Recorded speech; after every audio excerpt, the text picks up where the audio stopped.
Friends, countrymen, fellow degenerates, welcome back to this episode of Bets and Buds. We're the Buds helping you cash your bets. I am Jason Smoking Token. I'm Bobby Light. Welcome back, everybody. We're coming like 7 weeks away from NFL football. Yeah. Seven fucking weeks away from That NFL football, baby. We are right there, right around the corner.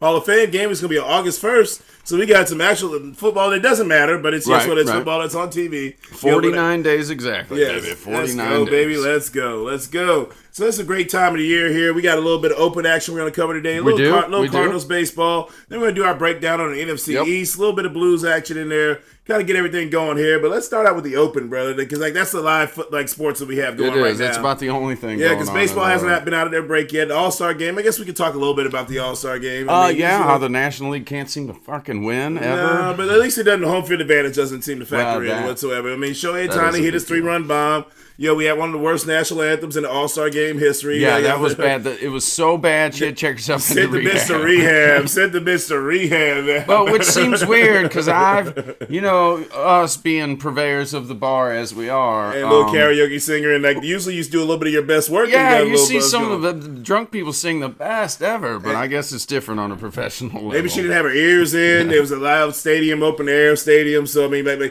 who knows what type of boozing she was doing. I don't know. She looked pretty out of her mind. Yeah, I mean, maybe it was boozing, maybe it was something extracurricular besides booze, and she used that as an example just to soft play the shit. But. Well, yeah, sometimes you got to. You don't want to say, "Hey, I banged a line of heroin. I did some heroin before I stepped out." Even on the field. A lot of artists. Look at Steven Tyler. He'll tell you that some of his best work was done. Crazy ass lyrics, but somehow it still stands the test of time. So yeah, the other thing with the AllStar Game, Ohtani with the 3-run bomb. Yeah. Obviously, they had the lead 3-0, and then fell Paul apart. Skeens is the first rookie to start in 29, 30 years in the AllStar Game. The first Pirate to start in over 50. Oh yeah, definitely for sure. Because by the time Garrett Cole became an All-Star consistently, he was out of there. Out of there, like most people in Pittsburgh. So the American League has won 9 out of the last 10. Yeah. 10 out of 11, I believe. Yeah, something like it's been something nasty. But at least what we can say about Major League Baseball All-Star Game is it's one All-Star Game that actually plays true and full to what the actual game is. Yeah, the actual game. Because all the other sports, they don't. I mean, it's a showcase. You could do away with the NHL, NBA, NFL, NBA, NFL. Nobody would miss it. Nobody would miss it because it's not a true form of the game. Like the NLB All-Star Game is the closest thing we get to the actual game that you play. Yeah, because you're really just swinging, hitting, and it's a lot of one-on-one action, and you can't really half-ass it in that. I mean, if you half-ass it in that, you're gonna look like a jackass. I mean, you just are. I mean, there's no way around it. All right, so let's go into the open, Bobby, because I know you got the updated standings. I do. So right now, your open leader after day one is Daniel Brown. He come on late and took the lead.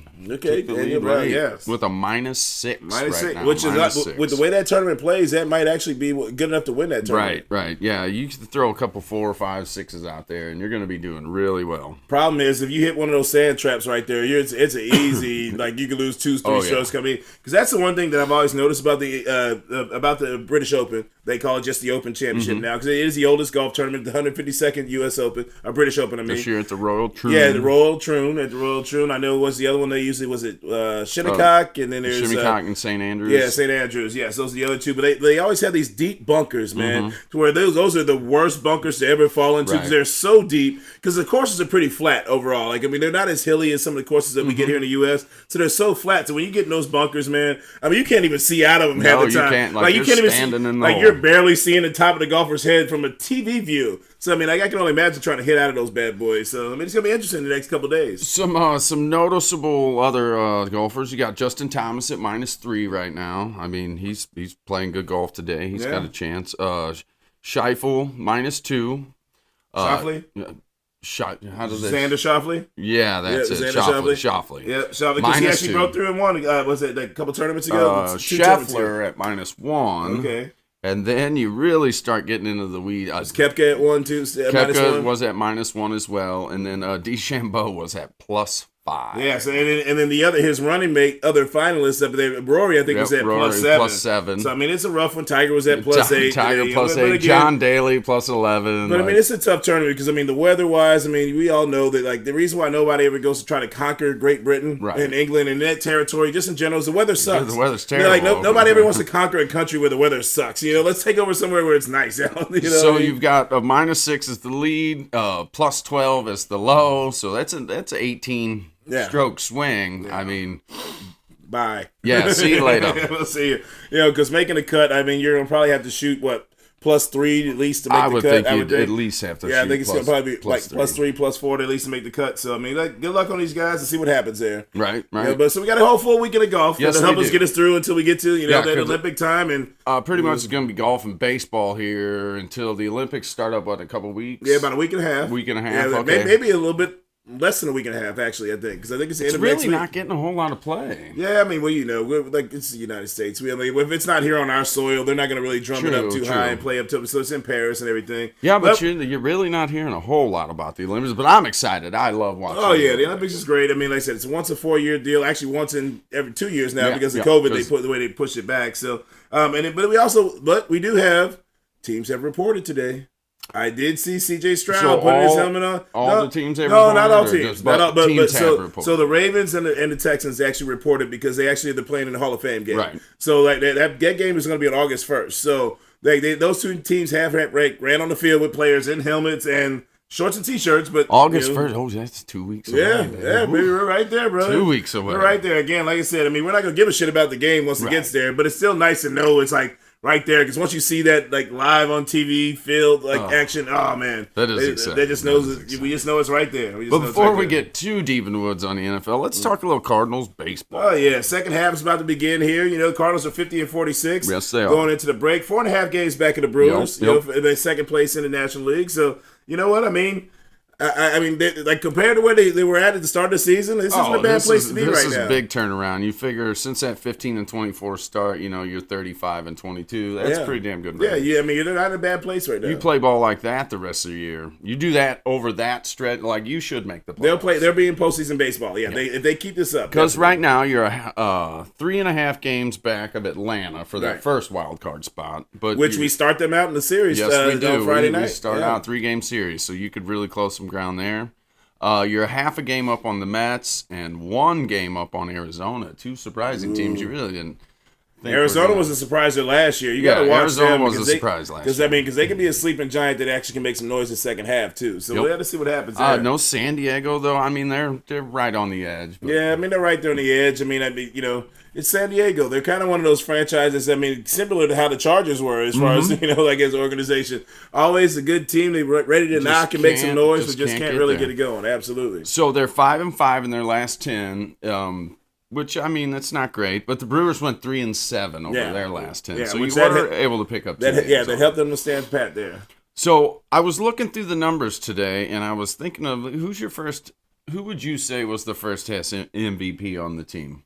Well, I would have to say it has to be Alex Burleson. It definitely has to be. Just because he's got the Triple Crown. If you look at it right now, like I went through all the stats, he's 3rd on the team in hits, 4th in runs. He's tied for 1st in home runs, 1st in RBIs. He leads the team in batting average. That's what I mean. He's got a Triple Crown. He's 2nd in slugging percentage, and the only reason he's 2nd in slug is because Wilson Contreras is. It's slightly better, but he hasn't played as many games. Yeah, he hasn't played as many games. He's 2nd OPS. He's 3rd in stolen bases, which blew my mind. Yeah. He's got 7 steals on the season. Yeah. So that's what I mean. Like right now, he's got to be the team MVP for sure. He is the team MVP for sure. And then looking at the players who are really underperforming this year, it's got to be Goldschmidt, hands down.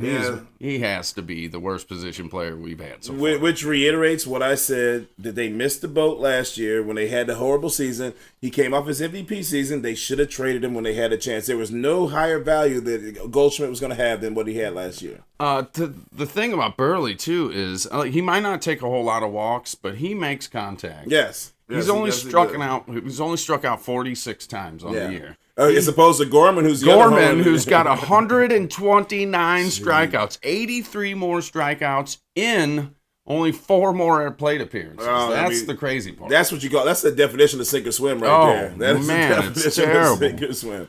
So, I would say Burleson is definitely your MVP for the first half. Goldschmidt definitely needs to pick it up in the second half. Absolutely. If the Cardinals will make a real run, they need Goldschmidt to pick it up. And their pitcher, pretty much like their go-to pitcher so far has been Sonny Gray. Oh yeah, Sonny Gray without a doubt. He's pitched less games than all the other guys on the roster. Got more wins, better 3.34 ERA. He's at 9 wins, 121 strikeouts with less performances out there. So Sonny Gray's got to be, and of course we got Ryan Helsley, who's had our only All-Star on the team. Has 32 saves, club record there. So let's see, it's gonna be an exciting second half. That'll help at least carry us through until we get to football season. Baby. So I've got some pitching duds though. Matz is definitely a disappointment. Like that, looking back on that contract that they signed him to. Oof. I was surprised. Like that's one of those. I think only because he had some success and he's a lefty. And he's a lefty. That was a big. So I think that was one of the reasons why they were so desperate, because the Cardinals haven't really had a lefty that has been impactful on their roster for a really long time.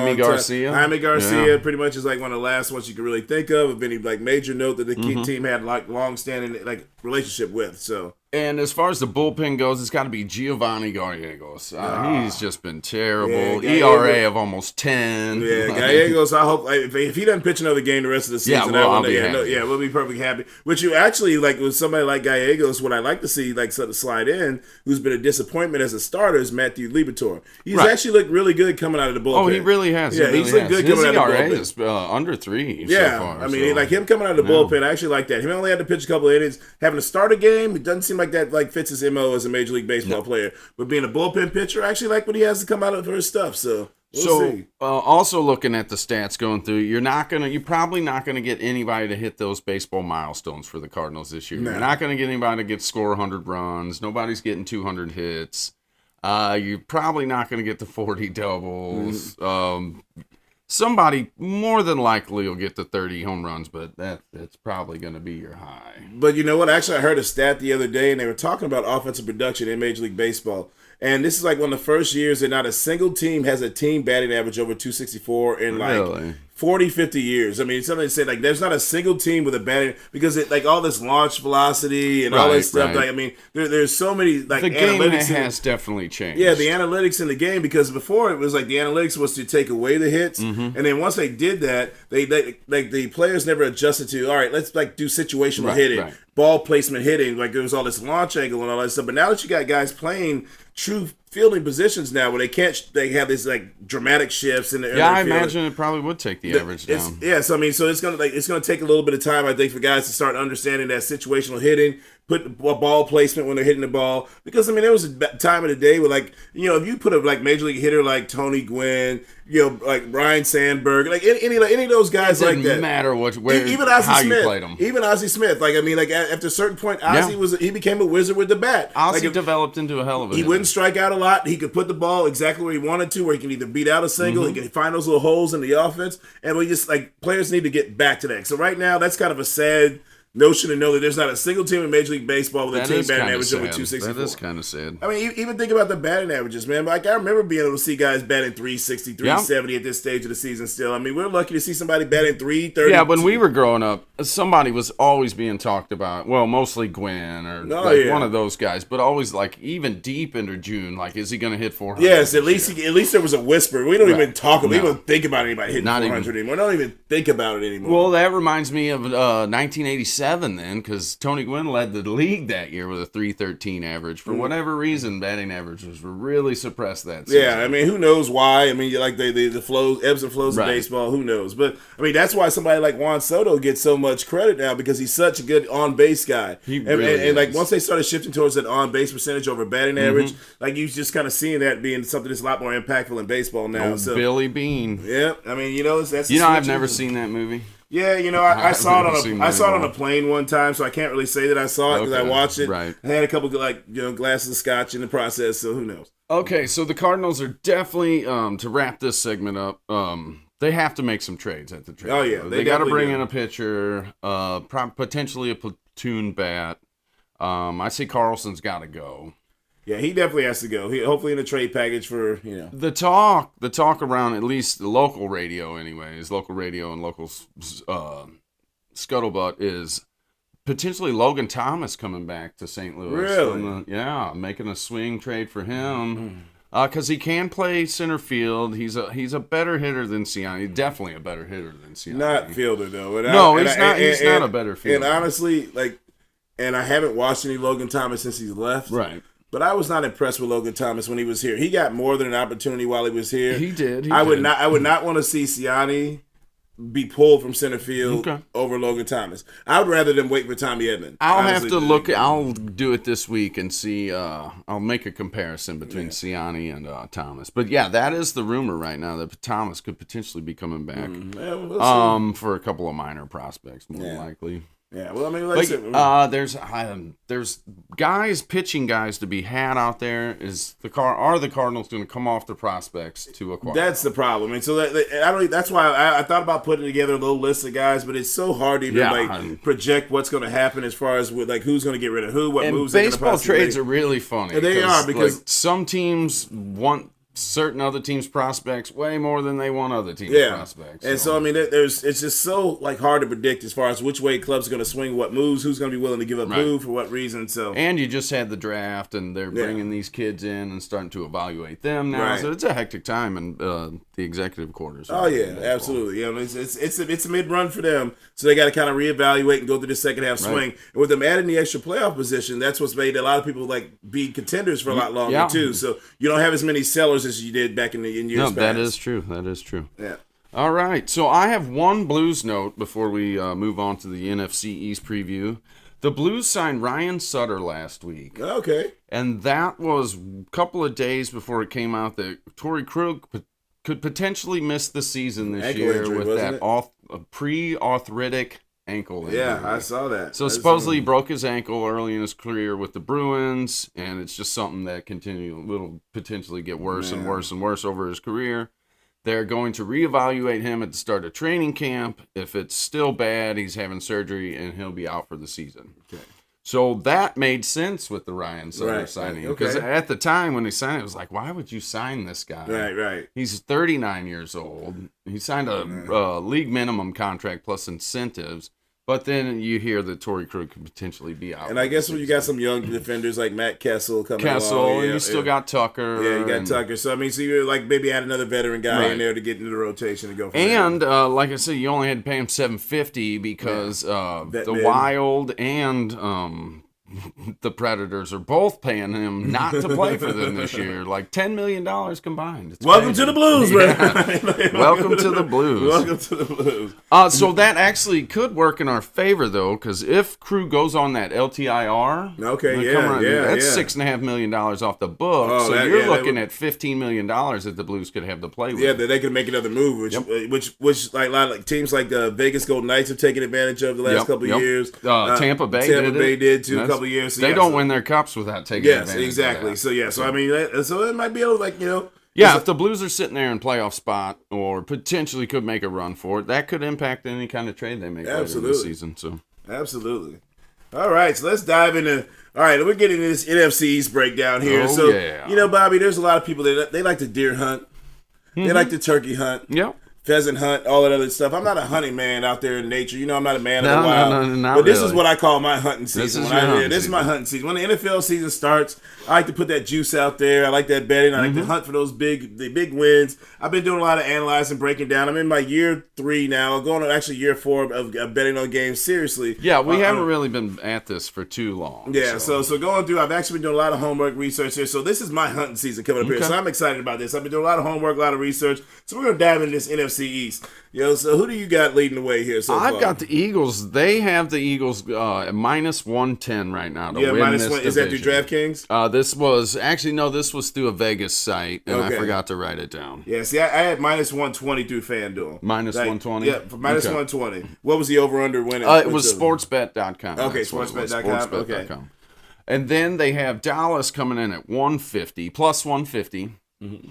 And the Giants and Commanders at plus 1,000. What do you got? Okay, so I had a little different breakdown here. So let's go team by team here. Okay. I got the same order for the most part, except for the Commanders had a little bit better odds to win than over the I actually think the Commanders probably do finish. Oh, yes, they're bad. Especially if you watch any of that Hard Knocks offseason at all with the Giants, because they did get a lot behind-the-scene access. And that shit looks like it just total shit. It does. It really does. So, but I mean, again, that's here nor there. But like, so I got the Eagles at minus 120 to win the division. Over under on wins, they were at 10.5 wins. Over being minus 134, under being plus 110. So they feel like they're very strongly they can get that 10.5 wins. Yeah. So my projection of what I had record wise when I went through their whole schedule was 12-5. Okay. Yeah, Eagles were 12-5. I mean, it just like where I got them positioned at right now. I mean, as far as talent and roster goes, the Eagles are the best team in this division. Oh yeah, I mean, right now, top to bottom, it's a complete team. Yes. We'll see what they get from some of these rookies that they drafted as far as in the secondary, because they had 2 top picks that were secondary players. So let's see what they get out of those, because those are always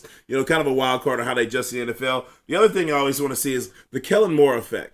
The Kellen Moore effect, because we had him with the Cowboys. We did. Kellen Moore used to fuck up a lot of games. He really did. I mean, his philosophy, where he wants to score 40, 50, 60 points because he wants to be the next Sean McVay. Right. That whole aspect of his coaching style, it's really always what perturbed me a little bit while he was with the Cowboys. That could be the one thing to hold the Eagles back from actually going all the way and winning and being and maximizing the talent that they brought in their roster. Because the way he coaches, can he maximize Saquon Barkley? Can he maximize him being as valuable as a weapon? That's the big question right there. It's the Barkley question. Yeah, well, I mean, and Saquon, because I watched one of the episodes of the Hard Knocks with the Giants offseason, and so it came down between the Bears and the Eagles, and they said the Bears were like one of the Joe Shane. Joe Shane was like he was quoted as saying, "Oh yeah, the Bears have bumped up the value on Saquon, and maybe the Eagles are probably gonna drop out of it." And you hear Mara, the owner of the Giants, he goes, "Man, I'm gonna tell you what, it'll really burn me. He's our most popular player. If he goes to the Eagles, I'm not gonna be happy about that. I'm not gonna be so right there set a tone for the season, man. I mean that set a tone right there. So again, I think he punishes the Giants. He's going to punish the Giants. That is one. If you want to do some prop betting right there during that week, oh my God, Saquon go crazy. Saquon go crazy.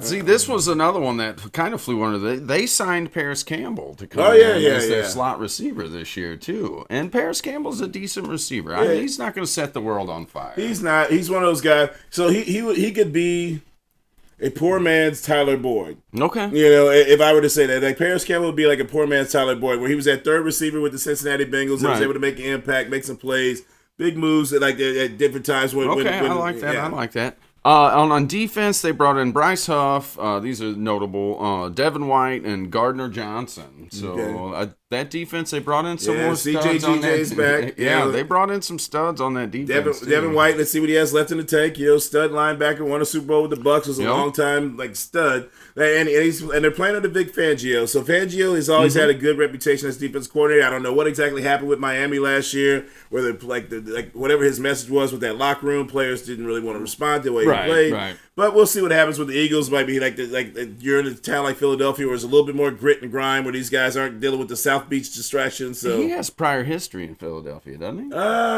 I'm not sure. I know he was with Denver for a while.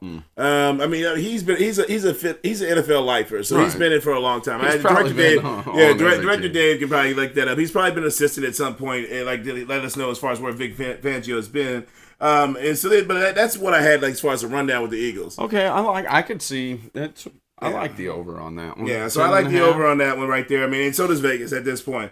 All right, so the next one we go to our Cowboys here. Yep. Our Cowboys. All of you that follow the show know us personally. Know us. We're both Cowboy fans. We've been suffering through the droughts. It's been a long time. Other championships, but we've got them. But we've got them. I've seen 3 Super Bowl championships, more than many other teams out there. So the Cowboys are at plus 155 is what they had to win the division through FanDuel. They can win this division. Don't get it wrong. They have the potential to win this division. Yeah, honestly, if they win this division, I will tell you right now why they win this division. Okay. It will be because of the return of Mike Zimmer on the defensive side. I was waiting for you to say. You've been talking about this since they rehired him. I love that rehire. I mean, especially his use of Micah Parsons and just the discipline he instills in the defense. Deion Sanders always said that was one of his favorite coaches to ever play for. You talked to any of the Cincinnati Bengals guys when he was there, he is one of their favorite guys to play for. So I mean, Mike Zimmer, he's just a solid guy. Now they did lose a lot of guys on defense this year. They did, and so that's they weren't very active in free agency, but they did have a hell of a draft. Yeah,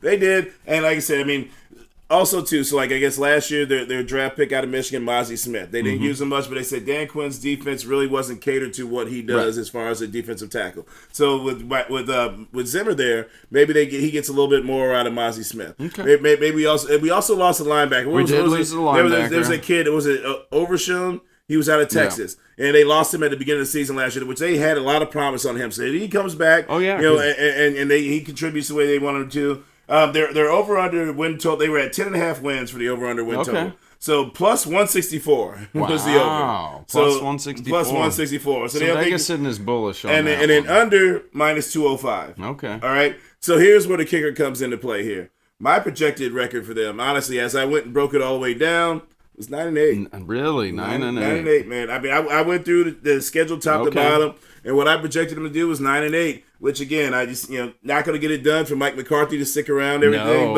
Again, let's see. Like if they go much beyond that, I think it's going to be Dak playing for his money, and Mike Zimmer basically is contribution to the defense. They got that defensive buzzer. And because Trayvon Diggs will be back, you got Deron Bland on the other side, coming off of his big historic season with the pick six record and all that and everything. So we'll see what happens. But I mean, that's where I hate to say it, but not being a homer and actually being somebody that tries to be an unbiased sports prognosticator. That'll be a long season for Cowboys fans. Oh, it will be. It will be. That's why it's hunting season for me, baby. Because you know what? If it's not there, I'm going to get it some other way. So then the next up I had was the Commanders. The Commanders were at plus 1,100 to win the division. They got a lot of turnover, a lot of very young team coming in with a young quarterback. New coach with Dan Quinn quarterback coming from the Cowboys, which doesn't make me feel warm and fuzzy when they match up from an offensive standpoint. Him being a defensive coach, right. So let's see what happens. So, well, did he learn anything from the last time he was a head coach? Oh, well, you would think so. Well, let's hope you would definitely think so because I mean he made it to the Super Bowl. Because this is a promising young offense right here. He was one epic collapse away from winning the Super Bowl with the Atlanta Falcons. I mean that was the most epic historic collapse in Super Bowl history. 28-3. I mean, like I don't know if we'll ever see that again. So again, Dan Quinn knows how to get it done. He was with Seattle as the defensive coordinator during their Super Bowl runs. So I mean, guys love to play for Dan Quinn. He's a great energy guy, kind of like Pete Carroll in the same mold. So I mean, we'll see what happens there. But so you got the rookie quarterback, but you brought in a veteran in Eckler, and you've got Brian Robinson Jr. there. And he showed he can ball. And I think they brought Sam Howell went to Seattle. That's right. Yeah. So that's right. I think they got is it Mariota as the backup? Yes, Mariota. Mariota might start a game. No. You don't think he'll start the first game of the season? Nope. No? Okay. Nope. Mariota as a starter, if anybody intentionally trying to make him a starter, his days in the NFL are dead. Yeah. They are absolutely dead. I wouldn't even want him as my backup. Yeah, I mean, it's the NFL, man. So, I mean, that's the thing. Once they kind of feel like you're a good company, man, and that type of thing, they'll keep you on. They'll keep you on, as long as you, hey, look at Chase Daniels. Chase Daniels never had a prospect of ever being a starter ever. No. He had a 13-year career. Yeah. 14-year career. Collecting checks, holding clipboard, man. I think he started 4 games. Even Blaine Gabbert. Blaine Gabbert was number 1 overall pick, and he's still collecting checks as a backup. And won a Super Bowl with the Chiefs, great locker room guy. You're not wrong. Yeah, as long as you know how to be a company man, because everybody else will forget. Everybody forgets. Like sometimes people talk about these teams as if they're like your local high school team or your local college. Right. This is corporate America we're talking about. Yes, it's the NFL. Yes, it's sports. But these are billionaires running huge, major billion-dollar corporations. So as long as you know how to tote that company line, you got a job there waiting. You got a job waiting for you. So the over/under on their win total was 6.5. Okay. All right. So the over on that was minus 115. The under was minus 105. So that means they feel like it can go either way on that. They can go either way. So my projection I had on them going through their full schedule was 5-12. 5-12. Okay. 5-12, which means another under on that one there. So 5-12 is what I projected them there. Basically, I think what's all going to boil down to is what type of rookie season Jaden Daniels has. Yeah. How he's going to acclimate to the NFL. Where his development's going to be. Is he going to be C.J. Stroud or is he going to be young? Yeah. I mean, and that's the thing. I mean, and that's a wide gap either way. We'll see what happens as far as offensive line. I haven't done a deep dive as far as how solid their line is. The running game, Eckler's not a big back to total. Washington did make improvements on their offensive line this year, for sure. I mean, they made some improvements. They couldn't have got worse than what they were last year. They couldn't have got worse. So, all right, then the bottom of the division here we got is a New York stinking Giants. This one actually, I'm not a big fan of New York teams, don't get me wrong, but this one actually disappoints me. When they had their good season a couple years ago, I was like, oh, yeah, the Giants are back, baby. No, it collapsed that quick. Here's one thing, and I'm going to dive into this a little bit farther once we get closer to the season as far as gambling breakdowns and everything. You have to really look and factor in teams with close wins. And like, because games that could have gone either way, because Minnesota was like that way a couple years ago. They went like 13-3, and then last year they regressed because a lot of the games they couldn't pull off. They couldn't pull off those miracle close games, close win, big wins in those situations, and that's where the Giants were that year, who actually beat the Vikings in the postseason that season. So they were playing with a lot of fool's gold going into last year. I think they probably take an even further step back this year than they did. Oh my God, yes, y'all, absolutely. Oh, wait till you get to my projection on their record. So, because you've traded out Saquon Barkley for Devin fucking Singletary, like, come on, what are we doing there? And that's the other thing on the inside the Hard Knocks. So they were quoted as saying, we paid $40 million for Daniel Jones to be our quarterback. Daniel Jones, right? Why are we going to pay him that to hand off to a $12 million running back? Okay, so the Eagles, Jalen Hurts makes what? Signed $170-something million guaranteed. Like he's almost a $50 million quarterback. He's handing off to $12 million. Okay, the Ravens, they had Lamar Jackson. He's handing off to... And he's handing off to Derrick Henry. Now, so now all of a sudden, Daniel Jones is too good to hand off to fucking... It is crazy how the running back resurgence happened in one season as far as getting paid. Well, because everybody's going to realize here really soon, football and all sports are cyclical. And there's no way to really win and control the game, especially last year when the Chiefs running the ball. Yeah, because the Chiefs had to take a step back. When they had shitty receivers, and Patrick Mahomes realized we had a good defense, Pacheco to run the ball, I've got to take a step back and not take a chance to lose the game with these losers that I'm throwing the ball to. You know what I mean? Hand the ball off to Pacheco, get my check downs, get Kelsey when he's open, get big first downs when I need to, and then search the game and let the defense eat and go from there. So, I mean, again, we'll see what happens there. So, the FanDuel has the Giants at plus 1,400 to win the division. Okay? That's not happening. Yeah, so that's not going to happen, obviously. And then their over-under was 6.5 wins, too, as well. The over being plus 122. And the under being minus 150. Yeah, they're definitely. So when I did the projection, going through their record, I had them at 2-15. 2-15. I had them at 2-15. I really do, because I think honestly they're going to have to go through that quarterback search again. Because they were looking to try and get a quarterback this last year. They just weren't able to get up there. So we'll see what happens with Malik Neighbors. But obviously we've seen all we need to see out of Daniel Jones. He's not the future. He's not going to be the guy to get you anywhere past. Mediocre, pretty much. Tommy Zito or whatever. Oh, Tommy D. He probably wouldn't be on the roster. He probably wouldn't be in the roster. That's one of those stories that you don't think they'll keep around just for the PR factor? Nah, the NFL don't function like that, man. The NFL does not function like that because nobody's gonna give a shit about that. They got all the PR. He was like Jeremy Lin. Remember Linsanity? I remember Linsanity. New York is one of those places that's where that type of stuff happens, especially. They just got to find a new one. Yeah, they just got to find a new one. But I mean, I think they're just going to suck all the way around. So the biggest thing, can Daboll hold the team together? Because they lost Wink Martindale, their defensive coordinator, and part of the reason why they lost Wink Martindale, him and Daboll, him and Daboll did not get along at all. He was because Wink is an old school veteran, and I played college football with Wink Martindale as the defensive coordinator there, so I got to know him a little bit. Didn't get to complete my whole career there with him, but I got to know him a little bit. And his personality, he's like, dude, you're not gonna fucking talk to me like that. I've been around this league for a long time, about way better coaches than you, so you sure as fuck not gonna talk to me like that. So he's back at Michigan now as defensive coordinator. Okay. So let's see what happens. But can Daboll hold the team together, and can Daniel Jones bounce back to be anything halfway? He was halfway. Well, he had a good season 2 years ago. Problem is what, and this is what most experts usually say about Daniel Jones. When he gets a third down, that's when the game speeds up. Can Daniel Jones keep up when the game speeds up? And he just can't. I mean, that's just something that really kind of falters within his capacity. Run, Daniel, run. Yeah, I know, yeah. I mean, and he's great at that, but he can't stay healthy that way. Right, no, he can't stay healthy. That is his biggest problem. He gets hurt a lot. Well, because, I mean, he's not, he's fast, but he's not athletic enough to when he starts getting an open field to run and avoid those hits of these guys coming close and speed and breaking it down. No, he's not big enough for that. Not big enough. So, so that's the NFC East right there as a whole this week. Last thing I was going to talk about, Bobby, was, and this was one, I didn't have a number of breakdowns because you've done some fantasy breakdowns. The Director Dave was asking about this here. You did a breakdown on running backs, breakdown on receiver, breakdown on tight ends. Well, defense will be coming. Yeah, defense, but he asked about quarterbacks. All right?